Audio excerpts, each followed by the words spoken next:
ஃபுல்லாக கொடுங்க.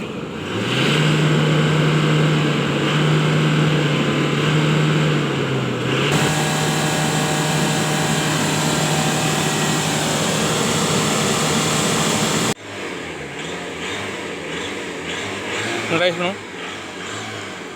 இன்னும் ரைஸ் பண்ணுங்க. ஓகே.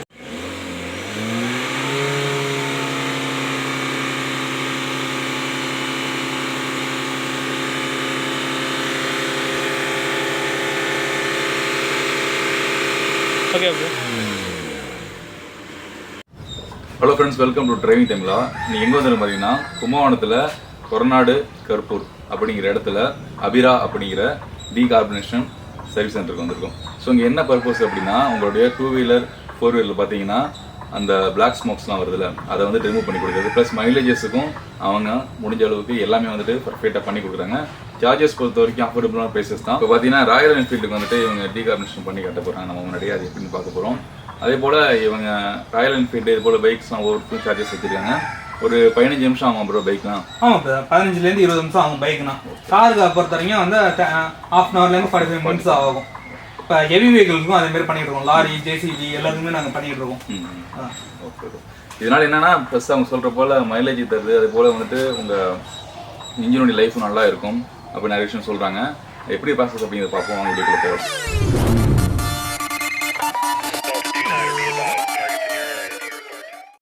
வணக்கம் பிரதர், இது என் பேர் அரவிந்த். கும்பகோணம் வந்து டொயோட்டா ஷோரூம் நியர்பையில் வந்து என் ஷாப் வச்சுருக்கேன். ABI RA ஹைட்ரோ கார் சர்வீஸ்னு. இப்போ ஹைட்ரோ கார் சர்வீஸ்னால் என்னென்னு உங்களுக்கு வந்து தெளிவாக சொல்லிடுறேன். இது டீகார்பனைசிங்னு இன்னொரு பேரும் இருக்குது. டீகார்பனைசிங் மீன்ஸ் கார்பன் ரிமூவிங் ப்ராசஸ் தான்.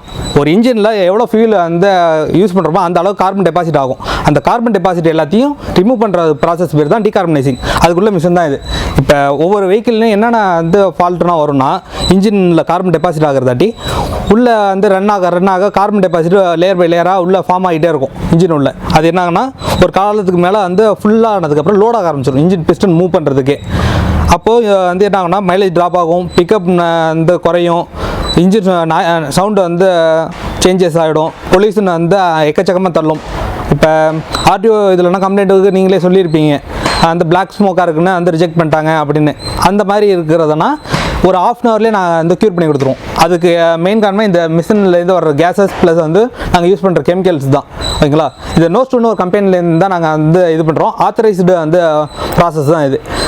எதுக்குன்னு நாங்கள் சர்டிஃபிகேட் எல்லாமே ப்ரொவைட் பண்ணியிருக்கோம். இப்போ இன்ஜினில் வந்து எதுவும் இல்லாட்டி நாங்கள் வந்து இதை ப்ராசஸ்லாம் பண்ணுவோன்னா, ஒரு ஏர் ஃபில்டர் மூலயமா இந்த மிஷினை வந்து இன்ஜினோட கனெக்ட் பண்ணிடுவோம். ப்ளஸ் ஃபியூலோட கெமிக்கல் மிக்ஸ் பண்ணுவோம். சில வெஹிக்கிளுக்கு வந்து தேவைப்படுற ரேஷியோவில் நாங்கள் வந்து மிக்ஸ் பண்ணிப்போம். அதுக்கு டெக்னிக்கலாக வந்து நாங்கள் வந்து செக் பண்ணிட்டு தான் இது பண்ணுவோம். இப்போ காரை பொறுத்த வரைக்கும் வந்து OBD2 ஸ்கேனர்னு ஒன்று இருக்குது. ஓகேங்களா? அந்த ஸ்கேனர் மூலயமா வெஹிக்கிளில் இருக்க எலக்ட்ரிக்கல் கம்ப்ளைண்ட் எல்லாத்தையும் எடுத்துகிட்டு தான் நாங்கள் ப்ராசஸை ஸ்டார்ட் பண்ணுவோம். பிஃபோராக நாங்கள் வந்து அதை ஸ்டார்ட் பண்ண மாட்டோம். இப்போ காரை பொறுத்த வரைக்கும் வந்து பிளாக் ஸ்மோக் அதிகமாக தள்ளுதுன்னு வச்சுங்களேன், ஒரு 95% அதில் இருக்க கார்பன் டெபாசிட் எல்லாமே வந்துடும். ப்ளஸ் சைலன்சரில் லேயர் பை லேயராக உங்களுக்கு ஃபார்ம் ஆகிருக்கும் இவ்வளோ காலம் ஓட்டின தாட்டி. அது எல்லாத்தையும் நாங்கள் மேனுவலாகவும் க்ளீன் பண்ணி தந்துவிட்ருவோம். இங்கே அதுக்கு செப்பரேட்டாக வந்து சார்ஜஸ் பண்ணிடுவோம். இப்போ 2 வீலர் பொறுத்தவரைக்கும் சார்ஜஸ் எப்படின்னா, நார்மல் வெஹிக்கிளுக்குனா வந்து 600 to 700 தான் வரும். இப்போ என்ஃபீல்டாக இருந்துச்சுன்னா அதோட சிசியும் அதிகம், அதுக்கு உள்ளே இருக்கிற வந்து பிஸ்டனோட இதுவும் அதிகம். அதனால் 1000 rupees வரும். இப்போ ஆட்டோவுக்கும் 1000 rupees தான் வரும். ஓகேங்களா? ப்ளஸ் வந்து காரை பொறுத்த வரைக்கும் 1800லேருந்து 2500 வரைக்கும் தான் எங்களோட வந்து இது வச்சுருக்கோம். இது எல்லாமே அவேர்னஸ்க்காக உள்ள ரேட்டு தான் எல்லாமே.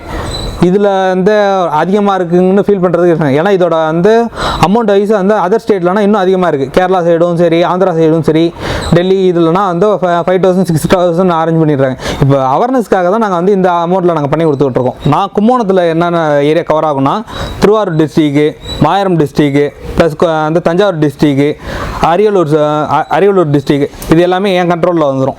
இந்த பக்கம் வந்து பார்த்திங்கன்னா வந்து அணக்கரை, கடலூர் சைடு எல்லாமே என் கண்ட்ரோலில் வந்துடும். கும்பகோணம் இதில் தான் நாங்கள் பண்ணி கொடுத்துட்ருக்கோம். எதாக இருந்தாலும் என் நம்பருக்கு கால் பண்ணிங்கன்னா நான் வந்து உங்கள் லொக்கேஷனுக்கே வந்து செய்கிறதுக்கும் நாங்கள் அரேஞ்ச் பண்ணி கொடுப்போம். இப்போ ஆர்டிஓ ஆஃபீஸ்லனா வந்து ஸ்மோக் அதிகமாக இருக்குன்னு சொல்லிட்டு பொல்யூஷன் சர்டிஃபிகேட்டை வந்து வச்சு அதை ரிஜெக்ட் பண்ணிடுவாங்க. அந்த இதுக்குன்னா ஒரு ½ ஹவர்லேயே நாங்கள் வந்து ஃபுல்லாக வந்து கார்பன் டெபாசிட் ரிமூவ் பண்ணி ஸ்மோக்கை கண்ட்ரோல் பண்ணி பொல்யூஷனை வந்து ஃபுல்லாக ஸ்டாப் பண்ணி கொடுத்துருவோம். நீங்கள் பிஃபோர் ஆஃப்டர் வெளில போய் செக் பண்ணி பார்த்தீங்களா, டெஸ்டிங் கொடுத்து செக் பண்ணாலே உங்களுக்கு டிஃப்ரெண்ட் நல்லா தெரியும், ஈஸியாக பாஸ் பண்ணிடும். இன்ஜினுக்கு வந்து கார்பரேட்டில் ஏர் இன்டேக்கு தான் உள்ளே போகும். அந்த ஏர் இன்டேக்கில் இந்த மிஷின்லேருந்து ப்ரொடியூஸ் ஆகிற கேஸை வந்து இன்லேட்டருக்கு கொடுத்துருவோம் இந்த டியூப் மூலியமாக. இப்போ ஏர் ஃபில்டரை இந்த வண்டியில் ரிமூவ் பண்ணிட்டு நார்மலாக வந்து அது ஜாயின் பண்ணுற மாதிரியே இதில் ஜாயின் பண்ணிட வேண்டியதான். ஜாயின் பண்ணிட்டு ஆக்சிலேட்டரை வந்து கிராஜுவலாக நம்ம இன்க்ரீஸ் பண்ணும்போது உள்ளே தேவைப்படுற ஏர் உள்ளே போகும்போது இந்த கேஸும் இன்க்ரீஸ் ஆகி உள்ளே போக ஆரம்பிச்சிடும். அப்போது உள்ளே போகும்போது இதில் இருக்கிற கார்பன் டெபாசிட் எல்லாமே அந்த கேஸஸ் மூலயமா அதிகமாக பேன் ஆகும். எரியிற சேம்பரில் போய் அதிகமாக எரியும் போது, இப்போ எக்ஸாம்பிளில் வந்து ஒரு ரெட் கலரில் எரியிற வந்து சேம்பரை வந்து ப்ளூ கலரில் மாற ஆரம்பிச்சிடும். கேஸ் அடுப்பு மாதிரி தான் அது எரியும் போது உள்ளே இருக்க கார்பன் டெபாசிட் எல்லாமே கரைஞ்சி சைலன்சர் இல்லாட்டி வெளில ஆரம்பிச்சிடும். இப்போ இதில் கேட்டலிட்டிக் கன்வெர்ட்டர் இருக்கிறதாட்டி என்ன ஆகும்னா ஸ்மோக்காக தான் வந்து வெளில வரணும்னு அவசியம் இல்லை, ஸ்மெல்லாக வர ஆரம்பிச்சிடும். இப்போ காருக்குன்னா அப்படி கிடையாது. அந்த ஃபின்ஸ் வந்து கொஞ்சம் நாள்லேயே அது அரிச்சு போடும். அதனால் வந்து வெளில வர பொல்யூஷன் நல்லாவே உங்களுக்கு தெரியும். பைக்கை பொறுத்த வரைக்கும் அது வந்து ஸ்மெல்லாக தான் எனக்கு தெரியும்.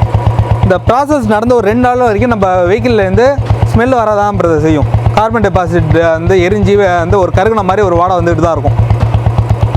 இப்போ இந்த வண்டிக்கு ப்ராசஸ் ஸ்டார்ட் பண்ணிட்டேன்.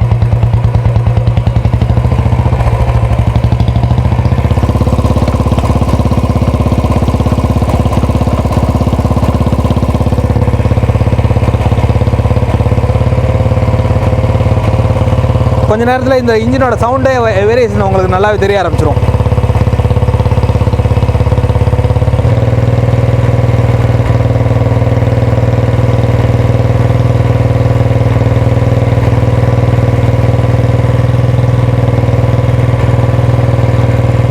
ஒவ்வொரு வண்டிக்குமே டைமிங் வேரியேஷன் இருக்கும் பிரதர். இப்போ 2 வீலரை பொறுத்த வரைக்கும் வந்து நார்மலாக வந்து ஒரு டிஸ்கவராக இருக்குன்னு வச்சுக்கலாம், அதுக்கு வந்து ஒரு 20 மினிட்ஸ் தான் ஆகும். என்ஃபீல்டாக இருந்தால் ஒரு 30 மினிட்ஸ் ஆகும். அதேமாதிரி காருக்கு வந்து மினிமம் வந்து 30 மினிட்ஸ்லேருந்து மேக்ஸிமம் 45 மினிட்ஸ் 1 ஹவர் கூட ஆகும். இப்போ அம்பாசிடருக்கு நான் வந்து ஒரு 2 ஹவர்ஸ் ஓட்டிடுவேன்.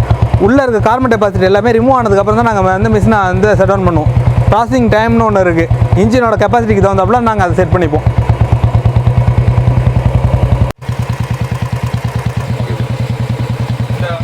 எண்டிங் ப்ராசஸ் வந்துட்டு இந்த வண்டியை பொறுத்தவரைக்கும் வந்து ஸ்மோக் அந்த ப்ராப்ளம் இன்னும் வரல. அதுக்கு முன்னாடி பிஃபோராகவே இந்த நிப்பாட்டி வராமல் தடுக்கிறதுக்காக தான் இந்த ப்ராசஸிங்காக வந்த வண்டி இது. இப்போ இதாட்டி என்ன ஆகுதுன்னா உள்ள கார்பன் டெபாசிட்னா வெளில வந்ததுக்கப்புறம் ஸ்மெல்லாக வர ஆரம்பிச்சிச்சு. உள்ளே இருக்கிறது எல்லாமே மாய்ஸ்டராக மாற்றி வெளில அனுப்பிட்டு இருக்கு. ஸ்மெல்லாக தான் வெளில வந்துருவோம். இப்போ நார்மலாக எல்லா வண்டிக்குமே இது பண்ணலாம் சார். இப்போ PS50லேருந்து JCB வரைக்கும் எல்லா வெஹிக்கிளுமே நாங்கள் சப்போர்ட் பண்ணுறோம். இந்த வண்டிக்கு ப்ராசஸ் கம்ப்ளீட் ஆகிடுது. இந்த டீகார்பனைசிங் பண்ணுறதாட்டி என்னென்ன பெனிஃபிட் இருக்குன்னா, முதல் இது வந்து இன்ஜின் மைலேஜ் பூஸ்டப் ஆகிடும்ன்றது. ரெண்டாவது இன்ஜினோட வந்து லைஃப் டைம் இன்க்ரீஸ் ஆகும். இப்போ ஃபாரின்லனா வந்து ஒரு இன்ஜின்னா பிரித்து வேலை பார்க்க மாட்டாங்க. ஒரு இன்ஜின் போயிட்டுனா ரீப்ளேஸ் பண்ணிடுவாங்க. அப்போ அது வந்து அந்த இன்ஜினோட லைஃப் டைம் இன்க்ரீஸ் பண்ணுறதுக்காக உள்ளது தான் டீகார்பனைசிங் ப்ளஸ் ஸ்கேனிங் எல்லாமே வந்து அதுக்காக உள்ளது தான். மூணாவது இன்ஜின் ஸ்மூத்னஸ்க்காக உள்ளது. பிக்கப் வந்து இப்போ அடுத்தது வந்து பிக்கப் இந்த ப்ராப்ளம் நமக்கு வரும். இப்போ வண்டி நல்லா வந்து ஹைவேல போயிட்டு இருக்கும்போது ஒரு சடனாக இன்க்ரீஸ் பண்ணுறோன்னு வச்சுங்களேன், மந்தமாக ஓடுற மாதிரி உங்களுக்கு ஃபீல் ஆச்சுன்னா அதுவும் இந்த ரீகார்பனைசிங்லேயே சால்வ் ஆகிடும். என்ன ஆகுனா கொடுக்குற ஃபியூல் வந்து அந்த கார்பனில் பட்டு வேஸ்டேஜ் ஆகும். அப்போ ஃபுல்லாகவே எரிஞ்சு பவராக கன்வெர்ட் ஆகாது. இப்போ நம்ம பண்ணுற ப்ராசஸ் தான் அந்த கார்பன் இல்லாதட்டி கொடுக்குற ஃபியூல் எல்லாமே ஃபுல்லாக வந்து பேன் ஆகி பவராக கன்வெர்ட் ஆகிடும். ஸோ ஈஸியாக பிக்கப் இருக்கும். இப்போ ஸ்பீட் பிரேக்கரில் ஏற முடியல, ஒரு ஹில்ஸில் ஏற முடியல, அப்படி இருக்கு வண்டி எல்லாத்தையுமே இந்த ப்ராசஸிங் பண்ணிங்கன்னா ஈஸியாகவே வந்து உங்களுக்கு ரெட்டிஃபை ஆகிடும். இது ரொம்ப ப்ராசஸ் தான் பிரதர். உள்ள கார்பன் அழுக்கு இது எல்லாத்தையுமே நம்ம ரிமூவ் பண்ணிடுவோம். இப்போ ஃபீல்னா வந்து ஒரிஜினல் ஃபீல் எங்கேயுமே வர மாட்டேது, மிக்சிங் தான் வருது. அதில் என்னென்ன டெபாசிட் இருக்கோ எல்லாமே இன்ஜின் உள்ள தான் போய் விழுவோம். இப்போ காரை பொறுத்த வரைக்கும் கேட்டலிட்டிக் கன்வெர்ட்டர் சைலன்ஸில் ஒரு டூம் ஒன்று இருக்கும். அது ஃபில்டர் பண்ணி பொல்யூஷனை வெளில அனுப்பாமல் உள்ளே தங்க வச்சுக்கிறதாட்டி தான் இந்த ப்ராப்ளம் வர்றது. அந்த காலத்தில் அம்பாசிடர்னா வந்து அதுபடி ரஃப் அடி அடித்தாலும் ஓடிக்கிட்டே இருக்கும். இப்போ வந்து ஷிஃப்ட் இதுனா பார்த்தீங்கன்னா போகிறது இல்லை. அது காரணம் என்னன்னா அந்த கேட்டலிட்டிக் கன்வெர்ட்டர் இருக்கிறதாட்டி ஃபில்டர் பண்ணி உள்ளாரையே வச்சிருது கார்பன் டெபாசிட் எல்லாத்தையும். அதாட்டி என்னாங்கன்னா ஒரு கட்டத்துக்கு மேலே அது லேயர் பை லேயர் ஆகி ஒரு சாலிட் பார்ட்டிகல் மாதிரி ஆகிடும். அந்த சாலிட் பார்ட்டிகளில் நம்ம கொடுக்குற ஃபீல் கொடுக்கும்போது அது மாதிரி உறிஞ்சிக்கும். வேஸ்டேஜ் மிச்சம் இருக்கிறது தான் நமக்கு பவராக கன்வெர்ட் ஆகும். அதான் பிரதர். இப்போ எங்கள் பிரான்ச்சஸ் பார்த்தீங்கன்னா மெயினாக இருக்கிறது வந்து சென்னையில் வந்து க்ரீன் இன்ஜின் கேர்ன் OMRலாம் இருக்குது. துறைப்பாக்கம்னு ஏரியாவில் இருக்காங்க. சென்னை ஃபுல்லாக அவங்க தான் கவர் பண்ணிடுறாங்க. ப்ளஸ் மதுரையிலையும் அதே மாதிரி தான். மதுரையில் வந்து கார்த்தின்னு ஒரு அண்ணன் இருக்காங்க. அவங்க வந்து கன்னியாகுமரி வந்து பைபாஸில் வந்து ஷாப் வச்சுருக்காங்க. அவங்க இருக்கிற அந்த மதுரை சரௌண்டிங்கில் இருக்கிற எல்லா ஏரியாவுக்கும் வந்து ஒரு கவர் பண்ணிடுறாங்க. திருச்சியை பொறுத்த வரைக்கும் JR வந்து கார் சர்வீஸ் ஜெகன் வந்து ரன் பண்ணிட்டுருக்காங்க. அவங்க பாலாஜி நகரில் வந்து ஷாப் வச்சுருக்காங்க. இப்போ ஒவ்வொரு டிஸ்ட்ரிக் வைஸும் நேம் சொன்னால அவங்களோட கான்டாக்ட் நம்பர் எல்லாமே டிஸ்கிரிப்ஷனில் கொடுக்குறோம். அவங்களுக்கு நீங்கள் காண்டாக்ட் பண்ணிங்கனாலும் டோர் ஸ்டெப்பும் வந்து அவங்க ப்ரொவைட் பண்ணுவாங்க. சில பேர் இது வந்து ரொம்ப லாங்காக இருக்கிறவங்க வந்து அவங்க சென்டருக்கே வர சொல்லிடுவாங்க. இப்போ எங்கள் பிரான்ச்சோட நீங்களும் வந்து சேர்ந்து ரன் பண்ணணும், புதுசாக வந்து பிஸ்னஸ் ஸ்டார்ட் பண்ணணும் இருக்கிறவங்க, மெக்கானிக்கல் ஸ்டூடெண்ட்டாக இருந்தாலும் சரி, வேறு எந்த இதாக இருந்தாலும் நாங்களே ட்ரைனிங் கொடுத்து உங்களுக்கு மிஷின் வாங்குறதுக்கும் நாங்கள் அந்த சப்போர்ட் பண்ணுறோம். என் நம்பர் 9629608739. இந்த நம்பர் காண்டாக்ட் பண்ணிங்கன்னா உங்களுக்கு எல்லா சப்போர்ட்டும் கிடைக்கும். அபிராவை பொறுத்த வரைக்கும் டிகார்பனைசிங் மட்டும் பண்ணுறதில்ல, ப்ராஜெக்ட் ஒர்க்கும் பண்ணிகிட்ருக்கோம். ப்ளஸ் வந்து காலேஜ் ஸ்டூடெண்ட் கிளாஸஸும் எடுத்துகிட்டு இருக்கோம். கிளாஸஸ் மீன்ஸ் லாங்குவேஜஸ் அந்த கிளாஸஸ், ப்ளஸ் வந்து இன்ஜின் டிஸ்மேண்ட்லிங் அண்ட் அசம்பிளிங். இப்போ மெக்கானிக்கல் ஸ்டூடெண்ட்னா வந்து எப்படி இன்ஜின் வந்து ஒர்க் ஆகுது, எப்படி டிஸ்மேண்டில் பண்ணி எப்படி அசம்பிள் பண்ணுறதும் கிளாஸஸும் எடுத்துக்கிட்டோம். ப்ளஸ் ஐடிஐ டிப்ளமா வந்து இன்ஜினியரிங் ஆர்ட்ஸ் எல்லாத்துக்குமே நாங்கள் வந்து ப்ராஜெக்ட் ஒர்க்கும் வந்து செஞ்சு கொடுத்துட்றோம். ப்ராஜெக்ட் மீன்ஸ் ஃபேப்ரிகேஷனாக இருந்தாலும் சரி, தியரி ஓரியன்டலாக இருந்தாலும் சரி, ப்ளஸ் அவங்களுக்கு கைடன்ஸும் பண்ணுறோம். இல்லை நாங்களே ஃபேப்ரிகேட் பண்ணுறதா இருந்தாலும் நாங்கள் அதுக்கு சப்போர்ட் பண்ணி தந்துட்டுருக்கோம். ஓகே, இந்த வீடியோ பார்த்துருப்பீங்க. இந்த அபிரா டீகார்பனேஷன் எங்கே இருக்குது அப்படின்னா கொரநாடு கருப்பூர் கும்பகோணம் அப்படிங்கிற இடத்துல இருக்குது. டொயோட்டா ஷோரூம் ஆப்போசிட்லேயே இருக்குது. நிறைய பேருக்கு வந்துட்டு நம்ம நியர்பையில் உள்ளவங்க தெரிஞ்சிருக்கும். தெரியாதவங்களுக்கு டிஸ்கிரிப்ஷனில் ரூட் மேப் கொடுக்குறேன். ஸோ அதை செக் பண்ணி வரலாம். பர்ஃபெக்டாக நீங்கள் ட்ரைவ் பண்ணுறதுக்கு அந்த ஃபீலை உணர்வீங்க ஆஃப்டர் டீகார்பனேஷனுக்கு அப்புறமா. ஓகே ப்ரோ, இதே போல் நம்மளுடைய சப்ஸ்கிரைபர்ஸ் எல்லாமே காண்டாக்ட் பண்ணி உங்களை வந்துட்டு வாட்ஸ்அப் டீட்டெயில்ஸ் கிட்ட சொல்லுவீங்களா? கண்டிப்பாக அவங்க சப்ஸ்கிரைபர் வந்தாங்கன்னா அவங்களுக்கும் நாங்கள் வந்து இது பண்ணி கொடுத்துருக்கோம். அமௌண்ட் வைஸ் நாங்கள் வந்து இது பண்ணிட்டோம். நம்ம டிரைவிங் தமிழா சேனல்லேருந்து ஃபேஸ்புக் பேஜ்லேருந்து பார்த்துருந்தா கூட சில டிஸ்கவுண்ட்லாம் சொல்கிறாங்க. ஓகே, மிஸ் பண்ணாமல் பாருங்கள். ஸ்க்ரீனில் தெரியுது இந்த நம்பர்ஸுக்கு காண்டாக்ட் பண்ணுங்கள். டிஸ்கிரிப்ஷன் எல்லா டீட்டெயில்ஸும் கொடுக்குறேன், செக் பண்ணி பாருங்கள். அபிரா டீகார்பனேஷன் கும்பகோணம் நியர் கொரநாடு கருப்பூர். நன்றி.